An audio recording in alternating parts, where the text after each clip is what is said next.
Hi, hello, and welcome to LearnStroke IAS classes by Arjun. You're listening to the editorial analysis, class number 22 for UPSC Current Affairs for the 2024 examination with me, Arjun R. Shankar. And all the people, please do subscribe to our channel, LearnStroke IAS classes, and do press the bell icons to receive the best videos at your fingertips. And let's check out the important articles of the day. And number one is the issue of death penalty in Qatar. Why is the death penalty in Qatar being discussed? And the next one regarding women and economy. So one thing that you have noted in the last few days, we have been getting continuous articles on role of women. So we have to get the best insights on women development. And moving on to the next one is regarding the India-China partnership. Very important because a lot of initiatives are coming in, including the Belt and Road Initiative of China. In this context, we can very well know that how is India and China going to fit into this equation. And the last article regarding is definitely thallium poisoning. There has been many numerous issues where we can see thallium poisoning was getting more currencies in the newspapers recently. So thallium is becoming a hot thing. For most often, people are using it for murders. So let's find out all these important articles, editorials in today's session. Let's quickly go the mystery trial. So GS paper 2 international relationship, especially India and Qatar. What is going to be the relationship status between India and Qatar is something that we have to be remembering in this context. So moving on quickly, apply the IAS filter and let's see what is the issue that is being discussed here. So what is the shocking death sentence given? So this also brings us to the question, is death penalty very, very important? And you can see that the recent death sentences was handed down by a Qatari court to 8 Indian nationals who were accused of espionage. That means, very simply, they were accused of being spying. The Indian Minister of External Affairs finds the decision deeply shocking. So, 8 death sentence to 8 Indian nationals by Qatari court on the charges of espionage. So this is actually something very shocking because whenever you hear a death sentence, it is often very, very shocking to hear. So there is a lack of transparency according to India. There is a concern about the lack of transparency in the trial. So we believe that India believes that there is no transparency at all, with limited information available about the charges and evidence against the accused. So once again, what are the charges and what is the evidence put against the Indians? It's not put in the domain. It's not clear. That is why we say there is no transparency. And India says the trial was shrouded in secrecy. And Qatar has not even provided the details of the case to the judgment, and the judgment has not been shared with India. So even when the Indian people are given death sentence, India has not officially received the judgment, which India believes is not the right thing to do. And also, leaked reports suggest that the accused individuals shared secret information related to a stealth submarine program with a third country. So all of them ex-Navy, they're saying they are ex-Navy people, or the key charges relating to sharing of secret information relating to a stealth submarine program. So this information was leaked, and that is why death sentence. So this brings us to India-Qatar relationship. So India has a very relatively better relationship between Qatar, which includes strategic and defense cooperation as well as substantial trade and business ties. So India definitely has a better relationship between Qatar. We have strategic defense, business and trade relationship with Qatar.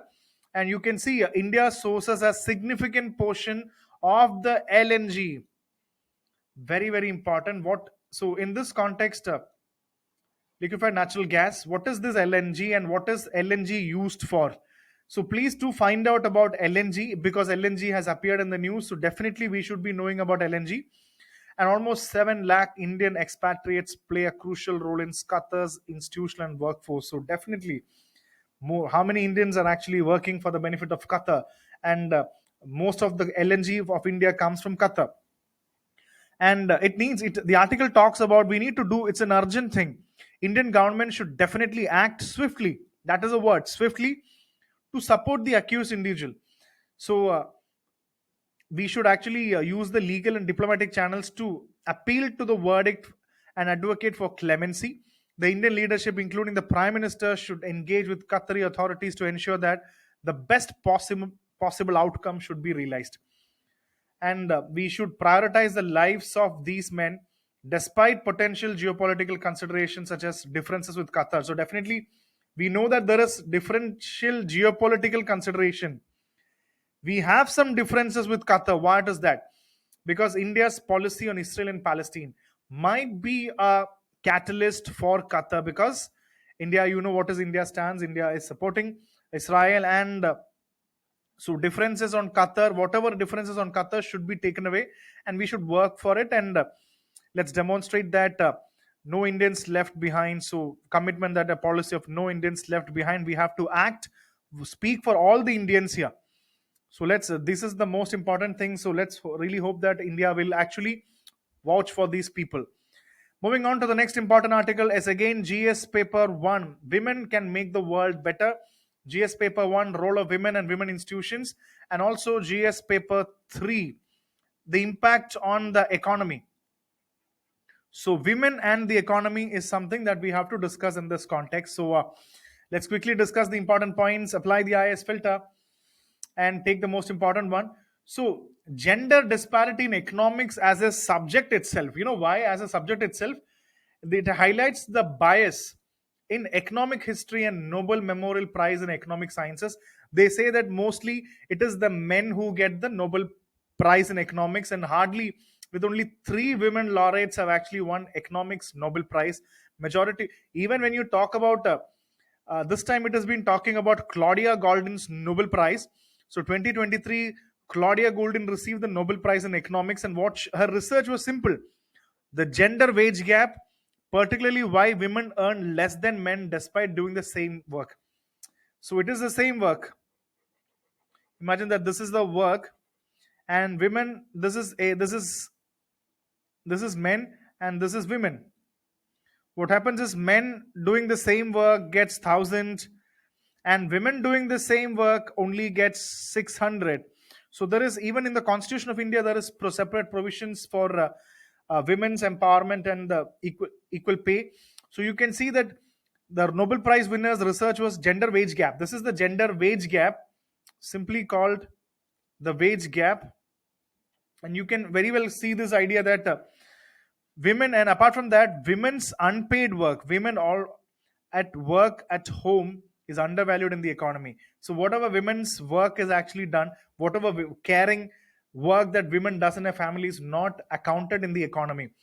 So all this is the Claudia Goldin's Nobel Prize, and that is the reason why even in the economics Nobel Prize there is gender disparity where women do not get it. So this is the main theme of the article, and it talks about the other important aspects like changing global work patterns, very important to be noted here.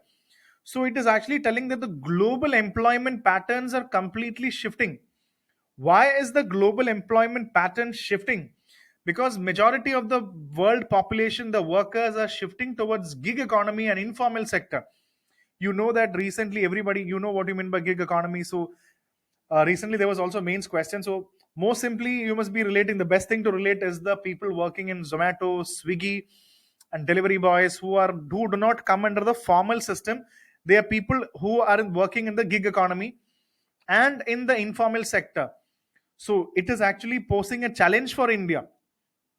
In India, large population seeks dignified work and social security, because Indian population, especially the youth, demands dignified work and social security. But definitely, we also have a large population of gig economy and informal sector.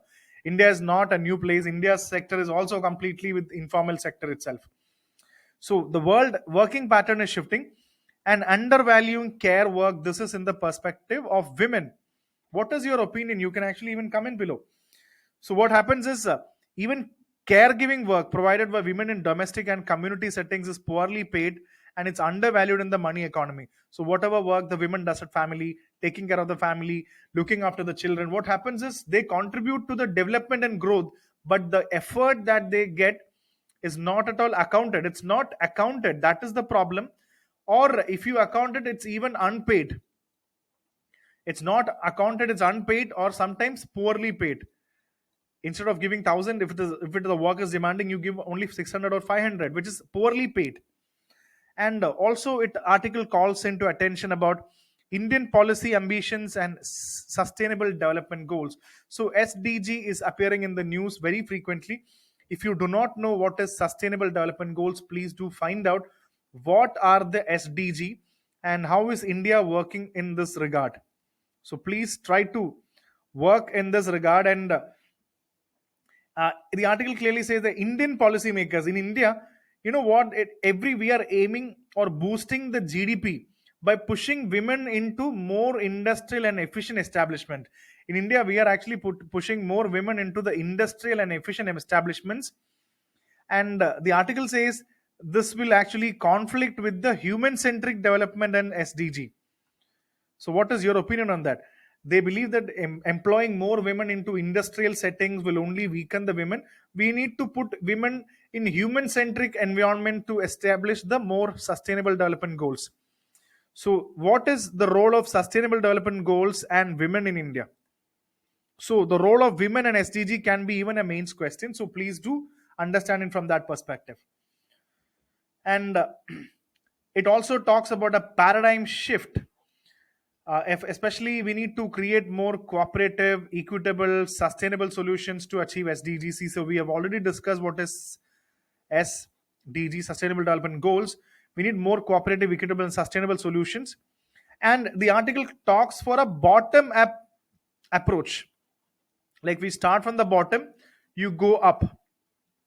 So imagine that we should actually start from the lower bottom or the grassroots level, like local people or local communities, rather than actually coming from top to down. Top to bottom approach, we should actually go bottom to top approach by involving local communities in solving complex problems. Especially, very very important point, this is a good thing. We should actually involve the local communities at the bottom level and go slowly on the upper direction. So bottom up approach involve local communities, very good point. And a feminine view of the economy is needed. So traditional masculine view of the economy focused on competition with more feminine view centered on care and cooperation. So it is actually said we should actually leave the masculine view of the economy based on competition and look at it at a feminine view centered on what? On care and cooperation. So it argues that current global system dominated by men needs institutional reforms to address environmental degradation and economic inequalities. So we need more feminine view of care and cooperation. And the article editorial concludes by calling for greater freedom for women to shape inclusive institutions and local communities to have more power.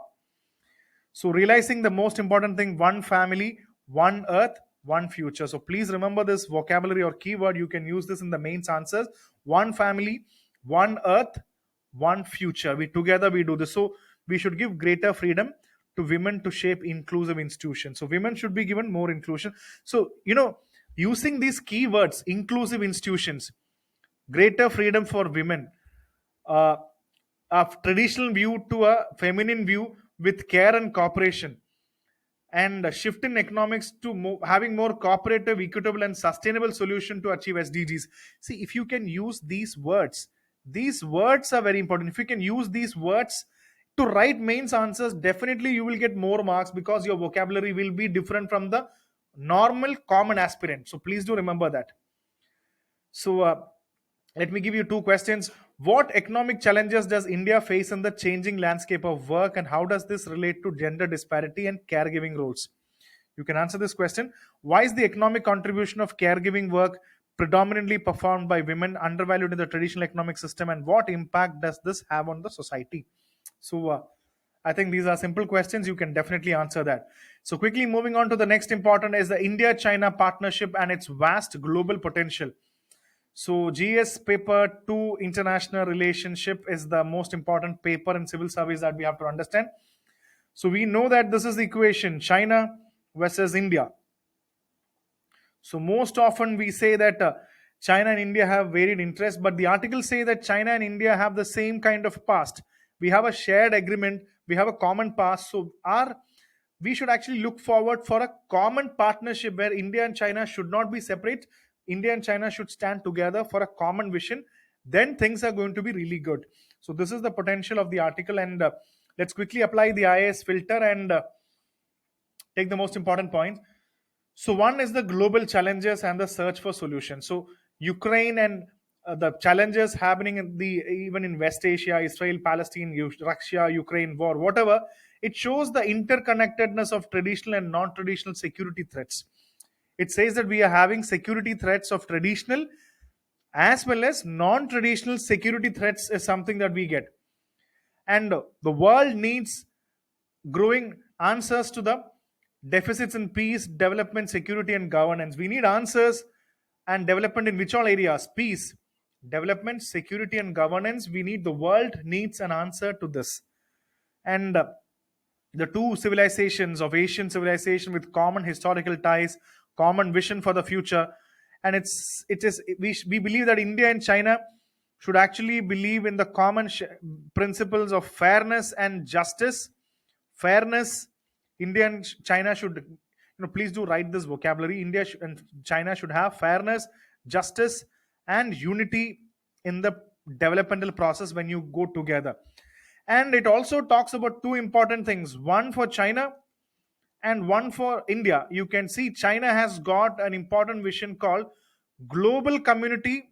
You can see this, a global community of shared future. A global community of shared future. And on the other side, India has Vasudhaiva Kudumbakam. Vasudhaiva Kudumbakam, meaning world is one. So China has global community of shared future, and India has Vasudhaiva Kudumbam. So it's almost Kudumbakam, it's almost one, the world is one family. So both this thing, India and China has same similar things.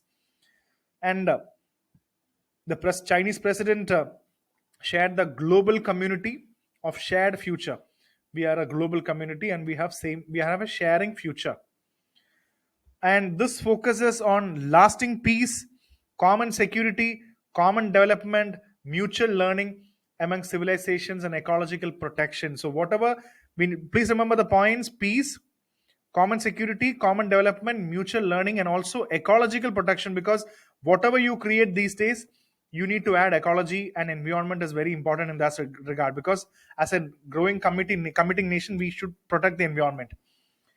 So this principle of global community of shared future is getting more international recognition and support among the developing countries. So this says that we should actually, the article clearly say that we should go away. We should do away with what? Unilateralism, protectionism, and we should actually go for peaceful development and true multilateralism and promotion of common values. So let's get some important concepts clearly. We do not want unilateralism and protectionism. So what do you mean by the concept of unilateralism? So simply understand, unilateralism is a foreign policy approach or a strategy when one country makes a decision, takes actions on international issues without seeking or requiring the consent, input, or cooperation of other nations or international organizations. Imagine that this is one country called X. There are so many other countries here. So many other countries like A, B, C, D, E, F, G, or whatever you call. This country called X is taking decisions on international issues or important actions without even consulting the international community or countries or United Nations or international organization. They is not listening to those things. They are taking independent actions without listening to anybody. You can call it independence, but it is called unilateralism. So multilateralism is exactly the opposite of that. And what do you mean by protectionism? Protectionism is simply very simple to understand. That imagine that there are two important economies. This is the domestic, see, this is Indian economy, and this is the world economy. So obviously there is going to be trade. We are having trade like this. So when trade is happening, we actually put a lot of barriers. What are the barriers? Like import duty, customs duty, lot of tariffs, etc., which will increase the price of the goods coming from these regions. Imagine that a good is actually, just imagine that a good actually, let me go back to this and try drawing this here. So imagine that this is India and this is the world countries. So a good is actually coming here. The good is actually 5 rupees. And when this good enters Indian market, there is few taxes being added. Like there are so many taxes that you add on this 5 rupees. And in India, you can say, imagine you can sell this product at 10 rupees. It's a good thing. So what happens is when the product is good, it will get more promotions in the India. So what happens is this foreign product coming from China, this foreign product coming from China is getting more market in India. So what happens is the domestic industry, similar products like this product is called A or 10 rupees. There are other products like B, which is made in India. Other product called C, which is even made in India. These products called B and C will not have demands and will actually fall in the competition to A because a lot of people will prefer the Chinese product. So what happens is in the similar case, the product is actually coming from China and this is India. The product comes here and this is 5 rupees, and when it enters the Indian market, the product becomes 505 rupees after the tax. So what happens is nobody will buy this because B and C are the Indian companies. B and C are actually available at 10 rupees. So who will buy this at 505? So this is one way of what we call it as protectionism, where one country encourages or protects the domestic industry from the competition of foreign industries. So here we have protected our Indian industry. We have protected B and C. So this is not a good thing. Is it a good thing? Because a lot of countries does this. So this is protectionism and unilateralism. So we are saying no to unilateralism, no to protectionism. We want peaceful development. We want multilateralism. So that in turns, I should give you the idea of what you mean by multilateralism. So China is actually attracting the world with Belt and Road Initiative. If you do not know Belt and Road Initiative, please watch our YouTube channel. We have a full explain wala video called What is Belt and Road Initiative. And China has also launched Global Development, Global Security and Global Civilization Initiative. So Global Development GD, GS and GC. So you need to know, let's find out what is these things. And so definitely the role of India and China. With China, with a large population, both of them have large population. They are natural partners. We should actually collaborate on development, security, civilization initiatives, and the will of global south. So what is the global south? So the term global south and global north. So the group of countries and regions in the world that are less economically developed or industrialized when compared to the wealthier countries. So do you believe in this word global south and global north? Global north, which is actually describes a socio-economic geopolitical divide between the developed and the developing countries. So definitely, according to the world terminologies, India and China are the biggest voices of global south, and we should stand together is one thing that the editorial is asking. So this is in short the important points that we have, and let's check out global development initiative means to promote global development and economic growth while even addressing poverty and inequality. Global security means we should to global security, reducing conflicts, ensuring peace. Global civilization initiative means we have to foster cultural exchange, mutual learning, and among the civilization. So these are the important things that China has launched: global development, global security, and global civilization. And multilateral obviously means solving the issues through global cooperation among multiple nations and international organizations based on the principles of equality, mutual respect, and shared decision making. Opposite of unilateralism. I think you got this. And what is the concept of global community of shared future, and how does it aim to address the global challenges while promoting fairness and unity? How do unilateralism, protectionism, and the winners take all mentality conflict with the vision of global community of shared future, and why are these approaches rejected? I've already given you the answer. You can easily write it. So quickly moving on to the last editorial, it's Ground Zero, GS paper 3, especially science and technology on important poisoning. And I should say, this is a very interesting article. This is like a murder mystery. This is just like a story. I'm not going to tell you the story. This is the story of a murder, a series of murders. Might sound like a murder mystery theory if I am telling you this. So if you're interested, definitely check out the story. You can find out the summary of the story. This is how how two ladies, you can see two ladies, Sanghamitra and Roja. They use a poison called thallium. They are using the poison called thallium. They use the thallium. It's like a movie, it's like a web series. You can read the story. How the two ladies, Sangamitra, they use this poison to kill her father-in-law, her mother-in-law, her husband's friends, and a lot of people are actually killed with the thallium poisoning. And finally, they actually are getting. So we need to we need to apply the IAS filter. I'm not telling you the story, but what is the learning behind this? The article is completely story, so I have added something to as a concept. So it's a mysterious deaths happening in Mahagon in Maharashtra due to thallium poisoning. People who died: Shankar Kumbhare, his wife Vijaya, his son Roshan, and other family members. So Roshan's wife is Sangamitra and a maternal uncle. So the culprits are Sangamitra and Roja. So Sangamitra manages to kill Roshan, his family members, his Roshan's father, Roshan's mother. Everybody is actually killed with thallium. So thallium can be used as a poison. So let's decode get basic concepts, and I'm just trying to give you the basic concept. It's a rare and highly toxic metal, and its notorious reputation for being one of the most insidious poisons known to humankind.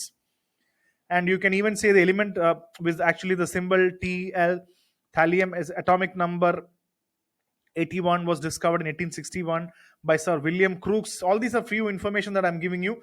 It even has uses in the industries like optics and electronics due to its unique properties. So apart from poison, it can be also used in these concepts. And you can even thallium, how does it enters our environment? It enters our environment through industrial processes, and its presence in minerals and ores. So they are present in the minerals, ores, and even industrial processes. And you can even see it's a natural component of Earth's crust. Human activities, it's a natural component of the Earth's crust, very important.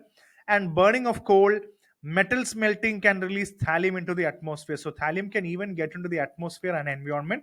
So please remember: minerals, ores, industrial process, coal burning, metal smelting, and even water sources are even polluted because runoff from mining activities. So water is even polluted with thallium. So please understand, it goes into the air, it goes into the water. And you can see it's a bluish white metal that turns gray into exposure into the air. And you can see it is a soft, heavy, and inelastic metal. And you can see it's a tasteless, odorless, and it's been used in murders. It is very difficult to find out. Even the murder, they have given thallium in the water. They have mixed thallium in the water.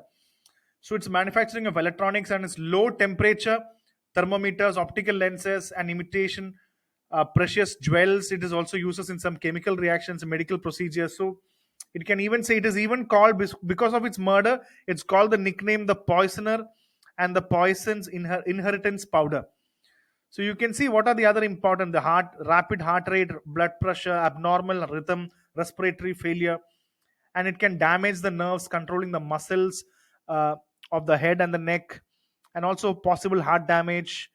It can create a lot of problems, and 12 to 24 hours you will actually get acute poisoning. So it can actually be used. So these are some of the important features that I was trying to tell you. So this is all regarding the important editorials of the day. So please do check out all the questions, and please do revise, and do share and subscribe to our channel, and let's see for another important session. So thank you so much, and take care. Bye bye.